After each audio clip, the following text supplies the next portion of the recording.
The truth about Christians owning luxury items. Let's talk about it. Luxury items, whether it's a high-end car, a designer handbag, or maybe it's a lavish home. However, the Bible does warn against something: the love of money. Look at it this way.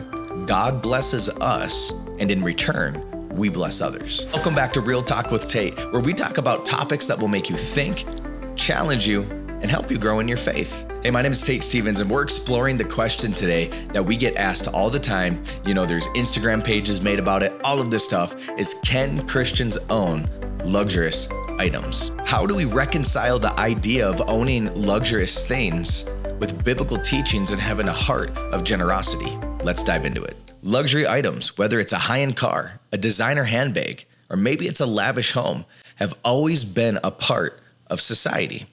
As Christians, we often wonder, is it okay for me to have these things? Can I enjoy having luxury items without feeling any sense of guilt? The Bible says a lot about wealth, but we have to be careful that we are discerning it correctly. All right, so as you know, today I got some key scriptures that we're going to dive into when we talk about this topic. Hey, I just want to quick cut in for a moment and say that most people that watch this video don't hit subscribe. So if you want to keep pushing this ministry forward and hearing these fun topics, make sure you hit subscribe, share it with a friend, and let's talk about it. Let's have fun with it. Share your thoughts in the comments and make sure to hit the like button as well. All right, back to the topic. Something as Christians that we need to understand is wealth is not evil, but it is a responsibility. Let's kick things off by dispelling a myth. The Bible does not condemn wealth itself. It simply just doesn't. We look at a lot of biblical figures like Abraham, Solomon, Job, and they all had wealth. However, the Bible does warn against something: the love of money. Yes, the love of money is evil. 1 Timothy chapter 6, verse 10 says this: "For the love of money is the root of all kinds of evil." But there's something that we have to notice within this scripture. It doesn't say money is evil. It says the love of money is the root of all evil. So it's not saying, hey, money is bad to have, wealth is bad to have. It is saying that if you have a love for the money, that can become the root of all evil. One of the things that we need to look at in scripture is that money can be a tool, but it shouldn't be a goal. And I'm going to explain that a little bit further, because we do need to have a goal of money for certain things that we want to do, but it shouldn't be the end goal, if that makes sense. Here's the thing: God is going to bless people in different ways, and some of those ways that he blesses people is going to be financially. However, how we use that wealth, though, is going to speak volumes about our relationship with God. Owning luxury items isn't a simple thing. It's not bad to have a nice car. It's not bad to have a nice watch, or an expensive handbag or anything like that. That's not bad, but it's what's behind the heart that matters. We need to understand that. You can have these nice things, but if you're going to spend more time and grinding and working so hard to get the car, but you don't spend time in the Word of God, you don't spend time praying, that is where the sin is going to come in, because you're putting money above God. And we can never do that in our relationship. Here's the question that you can ask yourself: are we chasing wealth to fulfill our own selfish desires? Or are we putting God above everything? Are we putting God above the wealth? Or yeah, we might work hard because we want to save up financially for a goal, like to buy a house, to buy a nice car. That's okay. But we can't put that above God, because God is the one that provides it anyway. I want to talk about stewardship over self-indulgence. When we look throughout scriptures, it actually encourages us that we're supposed to use what we have wisely. When we look at Matthew chapter 25, verses 14 through 30, if you read that, it shows that we are entrusted with resources, and we're expected to manage them in a way that glorifies God. So when we get these nice things, for example, I'm not going to say, hey, look at everything I did. I'm going to say, thank you, God, for giving me a home. Thank you, God, for giving me these things that I can record on a podcast with. I'm going to glorify him and give him all the glory for it, instead of my own selfish reasons and saying, hey, I'm taking this all for myself. That's not the point of it. Luke chapter 12, verse 48, it says, to whom much is given, much will be required. And honestly, this applies to all resources, including finances. Having wealth or nice things isn't the thing that's wrong. But here comes the question that I want to ask you. How are you using your wealth to advance God's kingdom? Are you being generous with your finances? Or are you looking at your finances as a status, as power, as fame, if you want to say that? When we start to glorify ourselves and we don't glorify God, again, that's where the sin comes in. Here's an interesting fact that I want to read to you. Studies show that people who give to others tend to report higher levels of happiness and satisfaction. And this really aligns with the biblical teaching in Acts 20, verse 35. It says, "It is more blessed to give than to receive." And I wholeheartedly believe in that. Anytime that I've given out of a not like a selfish desire, because I don't expect anything in return, it is such a rewarding thing. And not a physical, tangible reward, but God just does something. God works in your heart when you do that. And there's been many times that, God's like, "Hey, give that $20 bill to this person because they're having such a hard day." And I'm like, "I just put this in my wallet. I don't carry cash." And I do it, and God will totally do a transformation.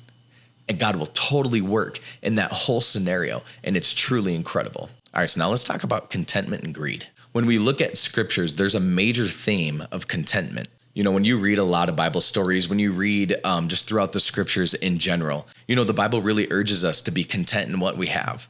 And if we are just longing and desiring after something that is not ordained by God, that can be a dangerous field to play in. We talk about in scripture that God will give you the desires of your heart. But if something completely consumes you and takes you away of the purpose of what God has called you to, that's where the sin can come in. Philippians chapter 4, verses 11 through 13, this is what it says. Paul says, "I have learned to be content whatever the circumstances." You see, we look at Paul and he experienced both abundance and need. You see, the key takeaway with contentment isn't about like how much you have, it's who you put your trust in. I got some interesting facts that I want to share with you throughout this episode. This is another interesting fact I want to share with you. Some of the wealthiest people report being the least satisfied with life. Studies show that after a certain point, accumulating more wealth doesn't significantly increase happiness. And this will actually back up Jesus' teaching. When we look at Luke chapter 2, verse 15, it says, "Watch out, be on your guard against all kinds of greed. Life does not consist in an abundance of possessions." We look at generosity, and generosity truly is the true luxury. The Bible actually emphasizes generosity in Proverbs chapter 11, verse 25. And this is what it says. It says, "A generous person will prosper. Whoever refreshes others will be refreshed." And we look at our other points, and this really just goes hand in hand with it all. It truly does. Look at it this way. God blesses us, and in return, we bless others. If you own luxury items, ask yourself this question. Am I still generous with my wealth? Am I giving back? And it doesn't have to be giving back physical money. There's different forms of generosity. 2 Corinthians chapter 9, verse 7, it says, "Each one must give as he has decided in his heart, not reluctantly or under compulsion, for God loves a cheerful giver." You see, true wealth is found in generosity. Not in hoarding or showing off what you have, like nothing like that. I mean, it's okay to be able to own something nice and be like, "Hey, you want to show your buddy, you want to bring your buddy over and show him, the new TV to watch football on or something like that." But if you're boasting in it, if you're being prideful in it, again, as you heard me say throughout this episode, that is where the sin comes in. I want to share a story with you. Me and my friend, we went to a park to go shoot some hoops, to play some basketball. And so I was like, "Dude, I can't believe I don't own a basketball." I was a basketball player, absolutely loved playing. And so I had to go to the store, buy a basketball. And it was like $35 or something like that at the time. And for me at that time, I'm like, "Man, this is expensive, but it's worth it. We're going to go have fun. We're going to go play basketball." We go to the park, and as we are playing, this kid walks up. He's probably about, I would say 12 years old. Great kid. He walks up and he's like, "Hey, can I play basketball with you guys?" And I'm like, "Yes, absolutely." And we play for probably about, I would say 45 minutes to an hour. And as we are playing, we start to wrap up and the Lord goes, "Give him the basketball." And I'm like, "No, I just bought the thing. This thing's brand new. It smells brand new. I don't want to give up the basketball." And the Lord goes, "Give him the basketball." So I said, "All right." So I turned around and I said, "Hey, kid." He was like, "Yep." And I just bounced him the basketball. And he's like, "Oh, you're not done playing?" I said, "No, it's a gift from me to you. You can have the basketball." And he just starts tearing up and he sprints, turns around and starts shooting hoops. Next thing you know it, his brother comes over. They're playing basketball. It's an amazing thing. But the thing I want to tell you is that a week later, when I drove by, I still saw him out there playing basketball. I mean, not the whole time. I mean, you know what I mean? Like, it was a week later. He was out there shooting hoops with that basketball. And the smile on him and his brother's face was worth everything. It just reminds me that the things that we have of this world, these physical things, they truly don't matter. I mean, I wanted to hold on to this basketball. I wanted to keep this basketball, but it didn't matter in the end. I can't take it with me to heaven and do some dunks or anything like that. But it was the joy that those kids had on their face was worth everything to me. So can we as Christians own luxury items? You know, when we look at the Bible, it's very clear that owning luxury items isn't a sin. It's not a bad thing, but we have to check our heart. What is our motives behind what we are doing? Are we putting money and fame and status and all this stuff above God? Because then that's where the sin comes in. So you got to ask yourself, when you're owning these luxury items, where's your motive behind it? Is there a sin that's coming into play? You don't ever want the love of money to overtake you, because it is a dangerous place to live in. The Bible calls us to live our lives marked with contentment, generosity, and stewardship. As you really think about your own relationship with wealth, I want you to remember one thing. It's never about how much you have, but how much you glorify the kingdom of God with it.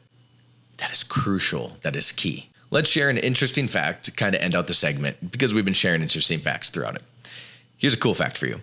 Did you know that Solomon, the wealthiest king in the Bible, was more renowned for his wisdom than his riches? God did bless him with incredible wealth, but what made Solomon really stand out was his pursuit and his wisdom after God. In 1 Kings chapter 3, you read verses 5 through 13, and this is what it really shows us, that true riches is found in seeking God. Hey, thanks for tuning into this week's episode. Thanks for listening to Real Talk with Tate. If you enjoyed today's episode, make sure that you share it with a friend, hit the like button, and also hit subscribe. Follow us on Spotify, YouTube, and any major streaming platforms to keep supporting and pushing this ministry forward. It's people like you who get the videos out there, who get people to get their questions answered, because I guarantee if you typed in this video because you're curious about Christians owning luxury items, there's others with the same question as well. True wealth is found in your relationship with Jesus and how you can honor and glorify the kingdom of God. Hey, I'll see you next Thursday for another episode. Make sure you put a comment on this one as well. Let's talk about something that you're interested about. Until then, stay bold, stay brave, and stay grounded in Christ. I'm out.